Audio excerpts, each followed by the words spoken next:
Today's guest is a top 10 CISO in the world and two-time Dallas ORBIE Award winner for the CISO title and a Hall of Fame inductee. We are talking about Mignona Coté. I'm thinking back at NetApp where we had 50% of the world's data.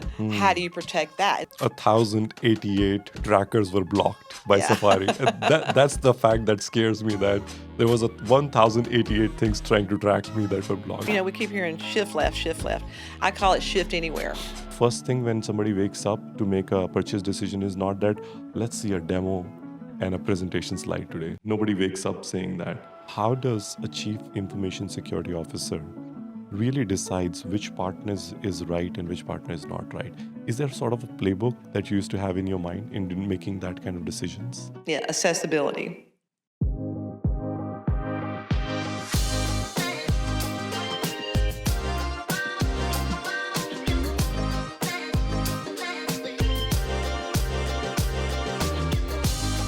Welcome to CXO Spotlight, powered by Flywheeler. I'm your show host, Chirag, and today's guest is someone really special. If you're anybody in information security or have anything to do with cybersecurity, you do not want to miss this.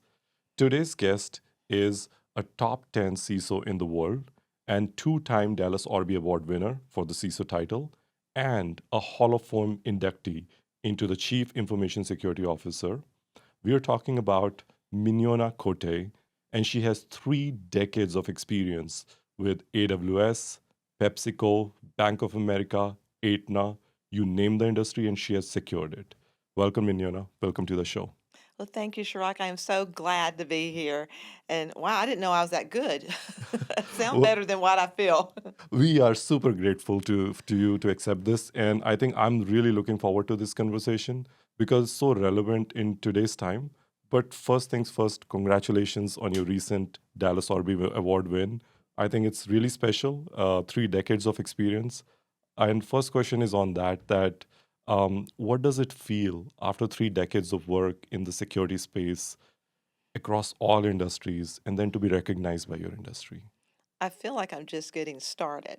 Fantastic. Yeah, I have spent my entire life learning, and I still get up at 5 a.m. and learn from 5 to 7, and then I learn from others. And so I'm still learning. I'm just still trying to see what's coming next. Yeah. I find something very fascinating about your role. A lot of chief information security officers are protecting one company at times. They're protecting one company where they have to play this role and protect the infrastructure and everything around that company. For you, it feels very different to me. It's like a platform chief information security officer role where there are over 60,000 companies across industries using Infor's layers and as their supply chain, as their ERP, as their cloud platform.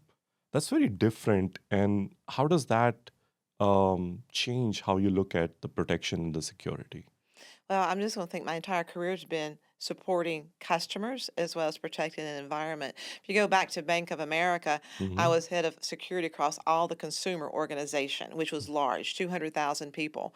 And it was the credit card business, it was the home loans business, and it was all the banking centers everywhere, Merrill Lynch.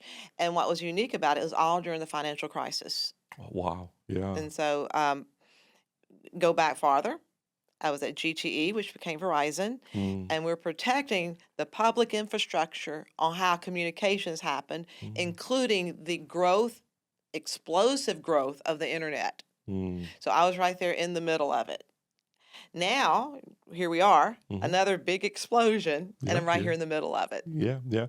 And when you look at the thought process of Bank of America, AWS, and GT, right? And then you change that to Infor or a platform-based security. Does that change how you secure? Or Yeah. is that more harder to do? Yeah, I recently shared this with some people on my team, is that I have a different security program everywhere I go, largely because you got cultures, corporate cultures. The others, you've got different technologies, and you also have different skill sets. But there are different ways of technology in each one of the companies as Sure. well. And so there's a completely different way to secure the environment. Years ago, we had firewalls. Or I'm thinking of an incident I worked on across 600 Oracle databases. Well, now we've got S3 buckets, we've got other types of data platforms, and I'm thinking back at NetApp where we had 50% of the world's data. How do Mm, you protect that? And so how do you embed in security into the product mm. that goes to the customer? So each company has a different way to shift the way you think about security. So the goal is protection, Mm. and what are you trying to protect? And I think that's where your career arc also sort of tells me that it's cross industry. One is that I think one of my question was about platform, but now if I switch it, you have worked across industries. What has that taught you that you can use today? From the playbooks of the different industry. Is that different? Yeah, so it's taught me a lot. First of all, I feel so special to have got to work in telecom at the early stages because you look at GTE, Verizon, and then go into Nortel Networks, they were like very innovative on creating the technologies that the internet would be born from, Hmm. as well as how to secure it. And Mm. secure it in different ways than what we know it to be. So we often think of security as passwords, but also security is the architectural design of how this technology is implemented.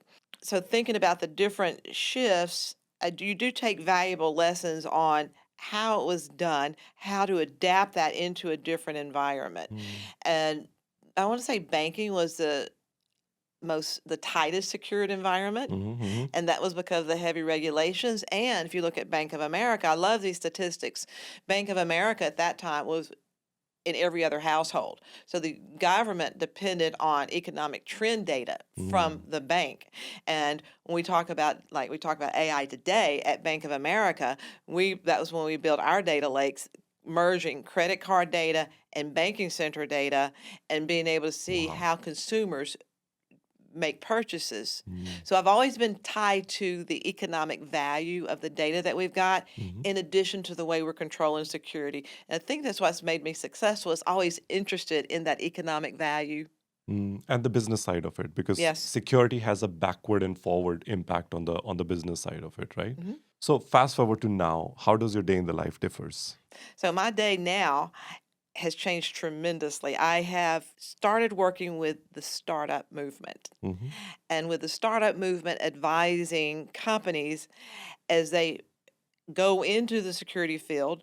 They're showing me what they're doing. Like I actually at RSA judge startup companies and give them advice on how do you make it applicable or relevant to the environment. Mm. And just looking today, like we got a lot of identity companies, we got a lot of flooding in certain areas. So how do you bubble up to the top? So one aspect is working with the startup companies and then working on other advisory roles to look at how we're going to influence and shape. So when you work at a single company, you have a large scope and you get to work with a lot of customers. But Mm. then when you move out and help influence companies that are working Mm. across a lot of customers, all of a sudden I'm quote thinking big like AWS and looking at how to make a broader impact across Mm. the world on protecting the environment. I think this resonates with me so much. We ourselves, and I am building a AI platform. It's a purpose-built contextual platform for IT industry with a whole intelligence layer, knowledge graph, and as intelligent and as complex you can imagine. For a lot of startups like us who are thinking about building these things that are going to be consumed by enterprises, right? What is it that we are not thinking? What should we think when we plan the security? So what are we not thinking? What we're not thinking and what we need to go back and look at is the rapid growth eras that we've gone through. Now we Mhm, are at a much quicker growth era, mhm, mhm, but I went and did some research yesterday about the dot-com era and the growth curve, and then where all of a sudden the accountability model of all the funding set in, mm, and the investors start requiring more accountability, and how's growth measuring to that accountability. So let's take that lesson, and on building now, let's look at the investment funds, and let's look at I want to say the ROI on that, or the forecasted ROI, and how we're going to fit into the marketplace. mm. Because you only have a finite set number of companies that will be purchasing the software. Sure, yeah. So how are you going to fit into that, and what is the market share, and how are you going to get into and be the leader in that market share. And I'm sure in your business case, you're thinking about those things, but we need to go back, read those lessons so that we don't have the same lessons to learn over. Yeah, and I think I want to even further fine tune that to the security lens of it.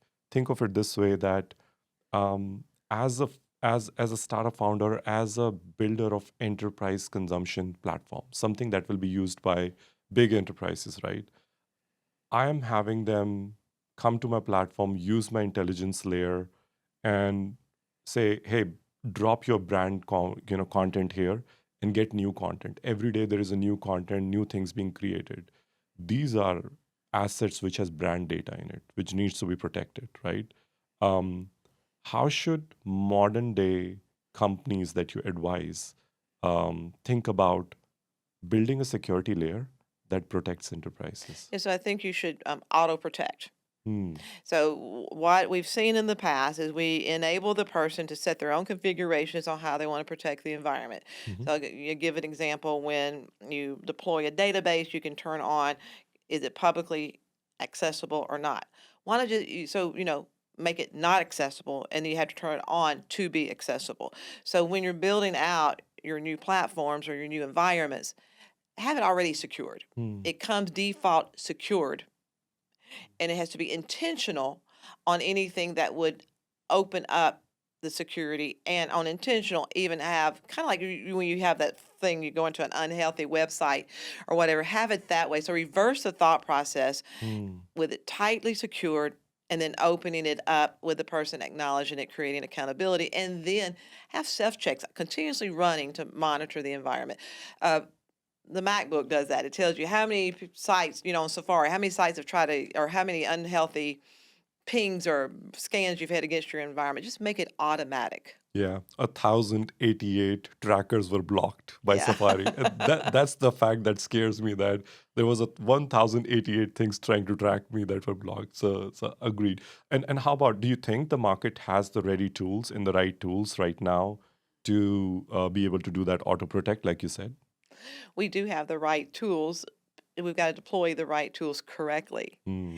And as a solution provider, I think the challenge is how to build in some of the protections yourself, because it Mhm. gets expensive buying lots and lots of technologies. Mhm. And so while we do have the right tools, more and more tools are coming out, and different ways of using the tools are coming out.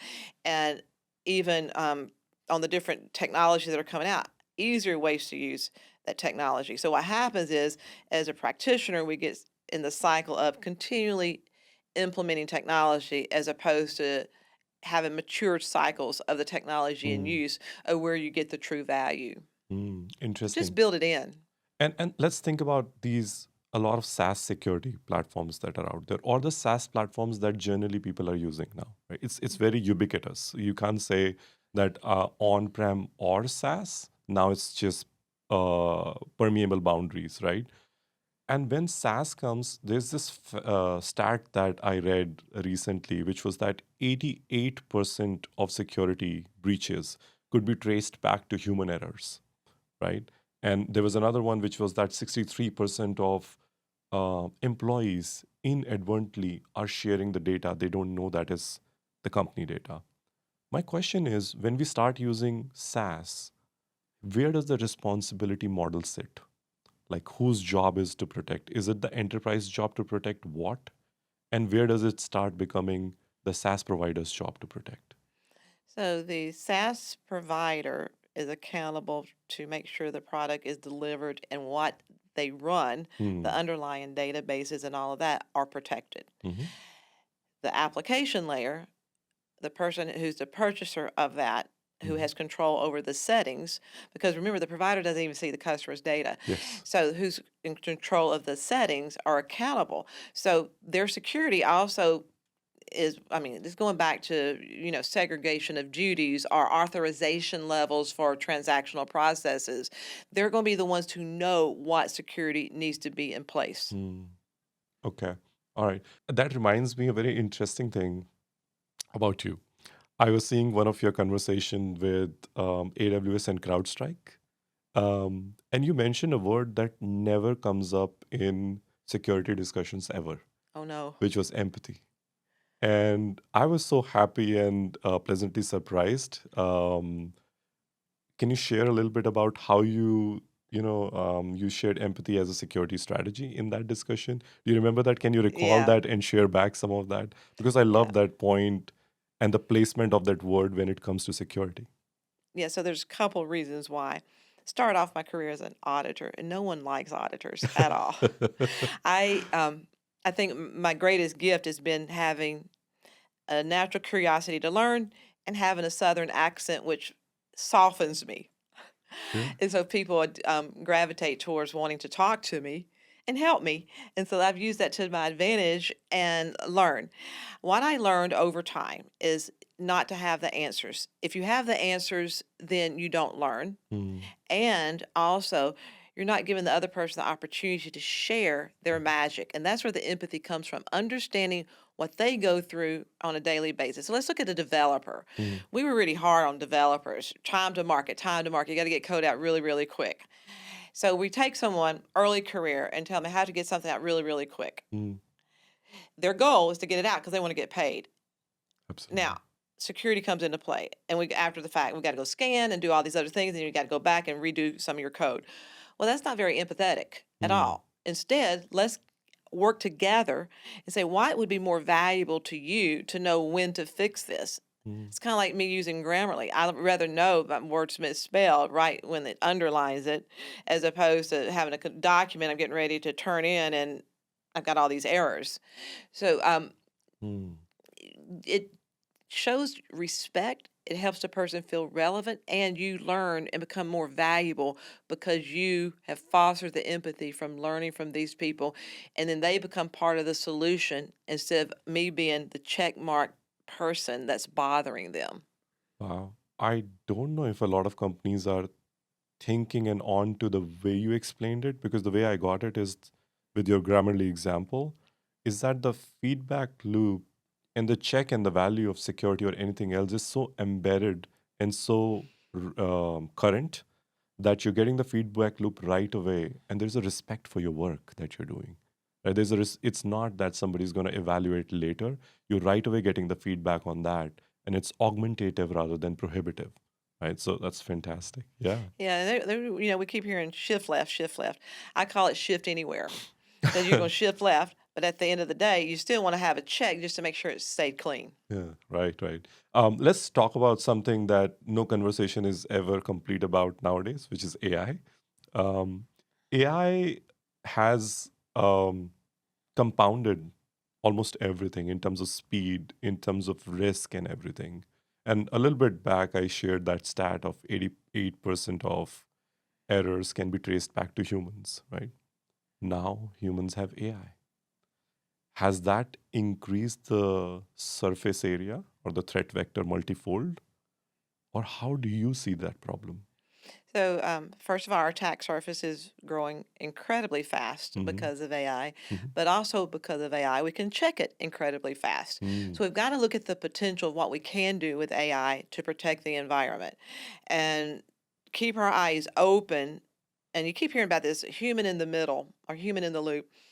And in my mind, it's like, how? How are you going to have a person be able to handle all of this? And so I see all these governance models about humans doing this, humans doing that, and we've got to automate. We've got to use AI to check AI. And yes, there has to be a person somewhere with good judgment Hmm. to make sure, yeah, this is presenting correctly. And I think when you use AI, if you use AI to write a paragraph, you read it, you go, oh my gosh, that is so something wrong with this. Mm.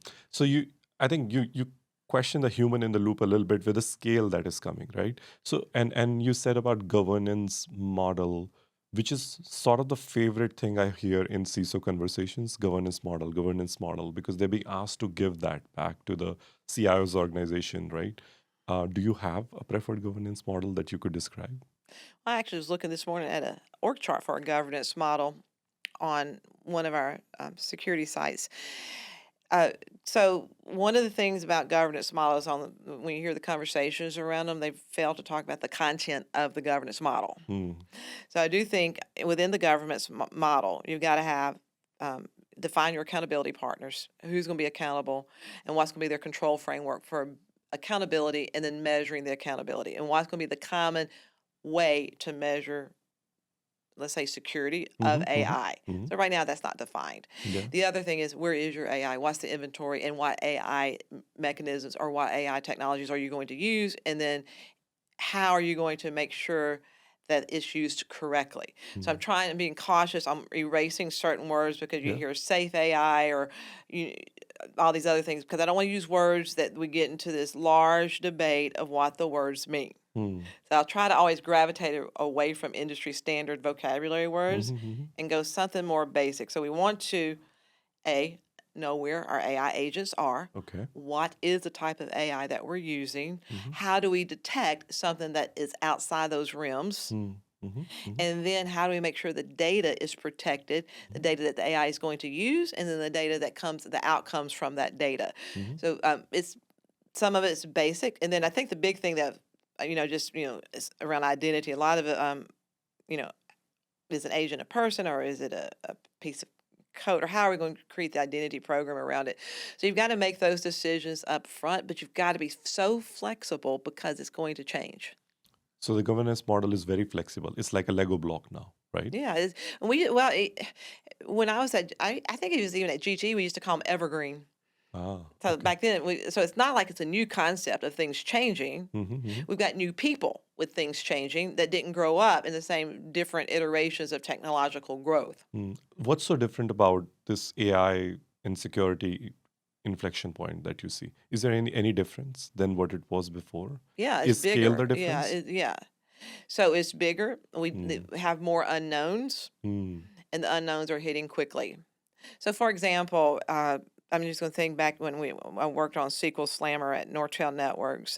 I mean, that was like a big thing, but you only had like one big thing a year. Now it's like every day you read news of big things happening, and so it's just the influx is very, very rapid. Mhm. So our minds have got to be. We have to have a resilient mindset.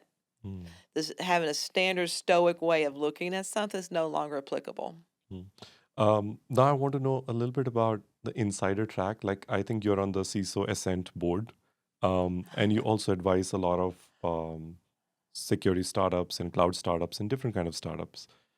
What conversations is happening between CISOs that doesn't happen in that hasn't reached the boardroom yet? What are you all seeing as a pattern and discussing between your peers that will make it to boardroom very soon? Well, let's talk about the CISO Ascent Board, for example. Hmm. It was founded on the premise of CISOs don't get to clear their head. Yeah. Okay. So we're all going to go clear our head in Colorado for a couple of days. And it stems from the fact, if you look at the lifestyle of what we've got, Hmm. we've got lots of regulations, we've got lots of technological change, we've got a lot of business activities we've got to do, and no one seems to understand us. And with that comes a lot of stress. And so Yeah. that's what's not making it to the board is how's the CISO surviving the influx of rapid change continuously Mm. and the lack of being understood, because in the midst of all this, we've got to adapt our language so that the CFO can understand what we're saying, adapt our language so the marketing person can understand. But then we've got to speak in our language so that we can talk to each other and talk to the vendors and the other technology stakeholders. Mhm. So it's kind of like we speak multiple languages as well. So that has not made it into the boardroom. What I am seeing is CISOs are rotating quickly. I Mm. see that happening, and CIOs. Mm. We have some that are staying in place for a long time, but more rapidly you see the rapid change, which is, in essence, kind of good because um, if you're just same role for a long, long time, it gets back to that book. What got you here won't get you there. Yeah. So we Yeah. don't see that adaptability to rapid change. Yeah. Curious that let's say the retreat is over, right? When your retreat is over in Colorado, and all CISOs are walking out, and if you had to fill up a cliff note with three or four things that happened and you learned and you walked out with, what would that Sometimes walked out with as a CISO be? Hmm. role. Yeah. I think the most important thing that I've walked out with is that it's very important to groom your successors. So my Mm. last two roles, I've groomed the CISO backfill, but it's you've got to groom everybody. You've got to be accessible. And I've talked about accessible. I just heard someone talk about, well, we talk about, well, don't reach out to me on LinkedIn, don't reach out to me here. But realistically, you've got to be, there's got to be a way that you can be reached. And so LinkedIn is the only way they can find you, or if it's through text messages or Slack channels or Signal channels or Mm-hmm. email. I've got all of them, and trying to balance it, it is hard, but I want people to be able to get to me. Because that person, I had someone this morning reach out and ask me, he's trying to go from being a field CISO to a CISO, and ask me, since I'm transitioning from CISO to advisor, how can I coach him on going from field CISO to CISO? And I said, sure. And I allocate time when I do this. And Mm-hmm. so usually Friday afternoons, because I'm driving to Louisiana to take care of my mom, Mm-hmm. are times that I know that I'm going to be able to do hands-free in a car and talk freely to them, give them the time that they want and the advice they need. But I want to be able to give back to everybody, that people that reach out. So many people have given to me. I have had many, many mentors, and I've learned Mm-hmm. from each one. I try to remember the notes they give me, and I still do my best to keep in touch with those who helped me. Wow. I hope this circle continues and continues, right? This flywheel keeps going on. That's very powerful. And I have a question for that then. Is that think of all the peers in your industry which are far early in their journey, right? Not C-suite executives, but who are ushering into cybersecurity or in the middle of it in this whole industry, security space.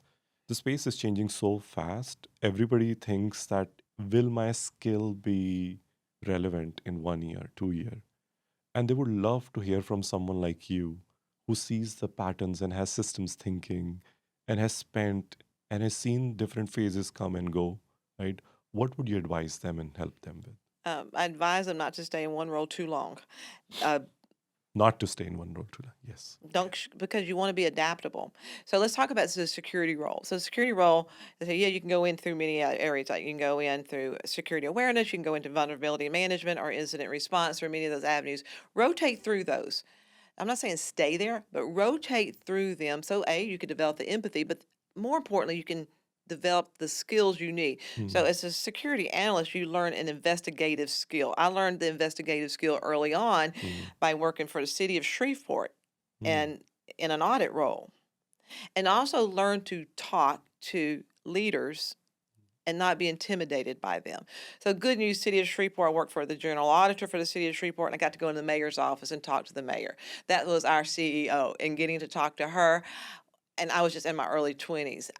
Learned to develop the rapport with executives early on instead of being intimidated. Quite often the early career person says, oh, well, they're busy. Well, you're busy too. They want to help. They want to hear from you. mm, So make sure you have the right frame of reference with people, realize mhm, they're all people, respect them for their time, but also take advantage that they're your leader and mm. get some time with them. I interpret that as rotate between roles, right? I interpret that as have mentors and coaches around you. And I interpret that as speak business language as well, beyond the hmm security language. What about skills in terms of tools and technologies with AI coming in? Do you think there's some emphasis that needs to be spent on learning new tools and technologies as well? Yes. So historically, Mm-hmm. CISOs, there were a certain set of CISOs that felt like they were just leaders. Mm-hmm. You can't be that. You've got to have some hands-on. You've got to have capabilities. Everybody knows how to use their mobile device. I hope most people know how to use smart TVs. I can't figure out sometimes how ours is set up, but you're using technology in your home. Your family's using technology. Use it at work. Mm-hmm. Embrace when something new comes out. Learn it. Explore it. So with AI, learn how to use it. Know how to use it. Know what value it brings. Play around with it so you can get your own aha moments. Mm-hmm. When I went to AWS, I went there because the cloud was taken off and I was receiving what I call audit issues on cloud, and I didn't really quite understand it. So I went to work at AWS, and I took the solutions architect training 3 times. Wow. So it clicked in my head to get the aha moment. And the first time I took a lab, I thought, I can't do this. This was so long ago when I had to do these type of things. But then I started getting it. It's kind of like the first time you cook something and it flops. You make it a few more times, like, well, I can't believe it flopped the first time. Yeah. About AWS, you have been called one of the top leader in multi-cloud security. And a lot of people get a single cloud security right, but they get multi-cloud very wrong. What's different about multi-cloud security that you learned as a part of being in Yeah, so the AWS? multi-cloud came when I was at AWS and we would work at our customers. So there I built an advisory business for Mm-hmm. executive advisory, and we worked solely with AWS. Google was the search engine at the time. We're going to still use Google. And I wanted to, okay, well, what is it that I'm missing on this? And then we're all have a little bit of flavor of Azure activities going on, and then Oracle. So I've used all of them, and what you learn is there is differences in settings, there's differences in customer preferences, and you've got to be that's going back to the empathy and adaptability to the different corporate cultures on being able to do that. So at going into NetApp gave me that opportunity because we were taking storage from an on-premise environment and then adapting it to the different cloud environments. Mm. So that gave me the opportunity to be at the onset of that activity. And then, same time, we had bought 12 different cloud Oh, companies wow. to provide security on it. So you look at AWS, we'd run a tool called Scout Suite Mm. or Prowler. Fast forward, we've got CSPM in abundance. We've got Upwind that's doing it, new early company is doing it. We've got Wiz, we've got other companies that are doing it. But you look at what are those holes and how it can get in. So you go to the fundamental, what are you trying to protect? But now what technology is available and how does the technology work across multiple cloud environments? Very interesting. Um, I want to switch my role a little bit and say this that because I find this very interesting that how you understand what's the right way to go about doing this for multi-cloud and for different things.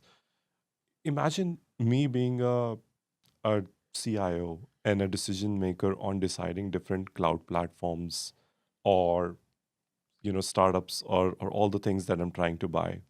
What are the questions when I'm trying to make a decision on buying a platform or a product that I'm not asking from security perspective that I should ask? So if you're getting ready to make a purchase and you want to what should I care about? The first question I always get asked, is it secure? Because the I'm learning that quite often the CIOs are dependent on their teams to tell them, but then they get asked by the board, is it secure? So you've got to have your answer, is it secure? And all of them are secure. It's based on how you configure and set them up. Hmm. So is there a difference or a preference? I literally had this question. I was talking to my former boss from AWS on the way over here, and we were talking about the Unix versus Microsoft days and, um, you know, how security started from that era. There's differences in the security, but what you're looking for is the ease of securing the environment and the flexibility of that cloud environment for the solutions that you want to provide. Mm-hmm. Hmm. There's not a wrong or right answer on that because it's based on what you want to do. It's like the difference between using a Microsoft or a Hmm. MacBook. Correct. It's your preferences. Correct. Um, you played a role at different large companies, PepsiCo, Aetna, and different companies which used to buy security services, not just apply security services, right? So you must have dealt with hundreds of security partners and vendors and things like that. Now I want to change the perspective back to your role as a CISO and ask that how does a chief information security officer really decides which partner is right and which partner is not right? Is there sort of a playbook that you used to have in your mind in making that kind of decisions? Yeah, accessibility. Accessibility. Yeah, so I And think back, yeah, first time I made a purchase was at Nortel Networks, and I recall, and if the guy's listening, he'll just laugh, but we were making a purchase, and the account rep shared with me that I'd have to go through her to talk to the systems or the solutions engineer. Mhm. I always gravitate towards the solutions engineer because they usually solve the problems that you need on how to set something up and make it work. And so that's why I say accessibility. Accessibility to being able to get your problem resolved quickly because there's not going to be a perfect solution. Mhm. So you've got to have that commitment, be able to, I guess, get it set. I also have like, I call him my favorite account rep. So I have this one account rep, and I think the whole industry's heard me talk about him from CrowdStrike. I will reach out to him. And like one day I saw some chatter on Signal. I reached out to him. I said, there's some chatter on Signal. He went and got a bridge set up at his company and had it fixed, and he wasn't even working with me, but he's got that customer service accessibility gift. Wow. And if a IT company or a cybersecurity provider is listening this, what should they build in their sales teams, account teams, that they can do this and be better at what they do today? So you're asking what the account teams can do in the vendor companies? Yeah, what can they do to do better, like to sell more, to be able to more relevant to people like you? What can they do better? I think there's two things, and you'll see different answers from CISOs. One of the answers is they need to know my environment and know what's going on. I have a kind of an alternate answer. They also need to have courage to share with me the potential I'm missing by not paying Mm, attention of other capabilities, because I cannot know everything, but they see it from a broader scope of other customers. So they've got to bring to the table, this would work in your environment. These other things will solve these problems too, but have the courage and be able to do it in a clear and concise way without having to necessarily watch a demo. And definitely don't bring 10 or 15 people to a meeting. When you meet with an executive, have one or two people so that they can ask questions and then get their answers done quickly. yeah. It is what you said is such a validation. It's a funny story. It's such a validation of I was at a keynote and talking to I think 80 or 85 CEOs from IT and tech companies. And they asked me, everybody had the same question, that how should we present to chief C-suite leaders at enterprise tech companies like yourself? And what should go in our presentation? And I said, nothing. Nothing should go in your presentation. Your presentation should be the second thing. The first thing is reframing that, what you just said, that they're not there to see your demo. They're not, the first thing when somebody wakes up to make a purchase decision is not that, let's see a demo and a presentation slide today. Nobody wakes up saying that. They are not saying it, but they want to be educated on what is your experience in implementing it 50 times. Tell me the gaps that exist today, and tell me the problem with the current options that I have, because that educates them on making the right decision, right? And that's what you said. So it reframed the whole thing for me and just validated that right there. Well, yeah, let me give you a story. This just happened last night. So a CIO reached out to me and she had a data question. And she goes, "Can you talk?" I said, and I couldn't find my iPhone. Mhm. I had left it in the car. I said, "Sure, but you have to call me through my computer." So we're like talking on my computer to her, and she had a data question. She was preparing for a board presentation this morning. Okay. And her question, she had a kind of a complicated question. I said, "I think I've got the answer, and it's called digital watermarking, but let me do some research." And I found it. And I said, "Look, I've got the right person. They have that capability." And so I sent a text message to the CEO of that company, and Uh-huh. it was Sierra, and he instantly called her up. She sent me a message this morning thanking me that she's ready for her board presentation, that she's comfortable. Mm. That is what it's all about. He did not bring a presentation, a slide deck, or anything. He got on the phone late last night and Mm. talked her through what she was trying to figure out, and she felt very, very comfortable. And it's Yeah. all around digital watermarking. Super, super. Um, from the perspective of where you're now in your career journey, and as you're advising, different startups on their journey, what are you seeing the pattern? What kind of excites you about what you see in these startups that they're doing? Oh my gosh, they're not inhibited by anything. That's what I see is I'm working around the clock, totally enthralled at the capabilities of what can be done. And they're not inhibited with the way we always have done things. That's what I like. I'm seeing new ways to solve the problems. And that was one of the things in the CISO role, you're kind of solving yesterday's problems. Hmm. And someone shared with me the other day, he goes, "Mignona, you're solving yesterday's problems, and I want to solve tomorrow's problems. I want to be able to see," and that's what I bring to the table is I can just connect the dots and see where we're going with it. And that's because I have been at the onset of every single technological change, even the beginning of laptops. So my dad taught electronics. So I grew up in the environment, but they're not looking at how it's done. Hmm. They're instead looking at the potential of what we can bring. Big difference. And what feels different about now in last 3 decades that you have seen every threat come, every security phase come? blockchain came, cloud came, .com came. Now it's AI. Does it feel different? Yeah, well, it seems fast. And I have to tell you, I'm very disappointed on my lack of investments in the right companies. Yeah. You mean you should have made the right investment? Yeah. Well, yeah, I look back and I was looking at something and I saw we're one startup company sold to another big company, and I said I was doing some work with that company. Why did I even know to invest in that company? Yeah. So Good yeah, messaging. Invest in startups, guys. Very nice. Okay. I want to know, this is generally my end question, but I do have a follow-up after this as well, which is that imagine 2 years from now or 3 years from now, what is it that excites you most about this industry? 2 years from now. Yes. Okay. I'm just going to hypothesize Okay. that the role is going to be completely different.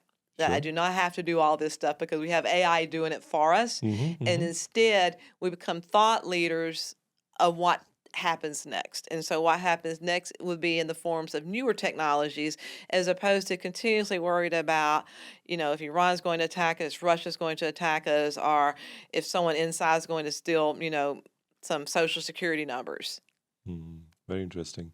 Well, my last question is something new I thought when I was talking to you. Is that there's so much wealth of information and experience that you have. At many times, I would not even know the right question. What is it that I did not ask from you that I should have asked? Well, I guess the question is, why do I have so many books? Oh, yeah. Yeah, so I have a office in Louisiana, a home office in Louisiana. I have all the books from all the different technological changes. They represent who I am. Hmm. But more importantly, like I have a textbook on strategy that when in grad school, I kind of I don't have photographic memory, but I can kind of remember the SWOT analysis is around like the middle of the book, and so I can go look it up. I have my Six Sigma for Dummies book. Every time I tell someone, it's like, no, the FEMA is really the most thought-provoking way to understand risk. And the other day, I found a book on digital security and data security from 2006. Mm. And I looked and it had Eric Schmidt had signed it, and he's now passed away. And I was like, well, I've got to look at this book, see what we thought data security was back then as opposed to what it is right now. Yeah. However, having said that, going back to GTE in the late 1990s, data security was classification. And Yeah. you talk about today, classification. And it's like, wait, that's like decades of the same subject. Deja vu. Yeah. Yeah. And interestingly, I remember when we were talking before starting the podcast was it wasn't even information security at that point of time. This was what logical security, It was right? logical security. I have still, I still have them. They're in print copy.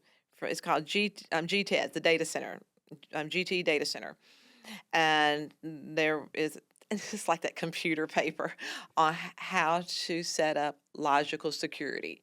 There were 8 rules for security at that point in Mm. time, Hmm. and one of them's 3 times and you're out. One of them's having your 8-character password, and one of them's your computer screen times out. And so that was the beginning of security for me, and we called it logical security. Awesome, awesome. Well, how many books do you have? A lot, I can't count. And again, it goes back worse than that. My husband is from Latin America, and so we have his calculus book, Uh-huh. and it's got yellow pages in it. But I have books from IBM days. Wow, yeah, So yeah. when we learned ACF2, I learned ACF2, Top Secret, and RACF. So I have those books. I have, I think it's called the IMS database. So it was before we had relational databases. I had to do an audit of that at a data center in Tampa where GTE could figure out how to audit it. So I went and got the installation guide and read, okay, well, if I look at how I install this database, then I'll know what needs to be turned on and off Hmm. to Hmm. install it. And that would be my security. Yeah, yeah. So I See? just kind of created it. Yeah, awesome, awesome. Well, we share a lot in common. I'm an ex-IBMer, ex-IBMer, we are. Oh, so you know the IBM stuff then. Yeah, awesome. Yeah. Thank you so much. I think this was one of the best conversation where we went through a lot, but we went into the depth as well. That should help a lot of people. And Mignona, thank you so much. And also the best of luck for for a lot of advisory roles coming up. And thank you for accepting our offer. Well, delighted to be here, and I just want to grow the next wave of talent so we can have a better tomorrow. Awesome. Let's do it together. Thank you. Okay, Thank thank you. you. Thank you.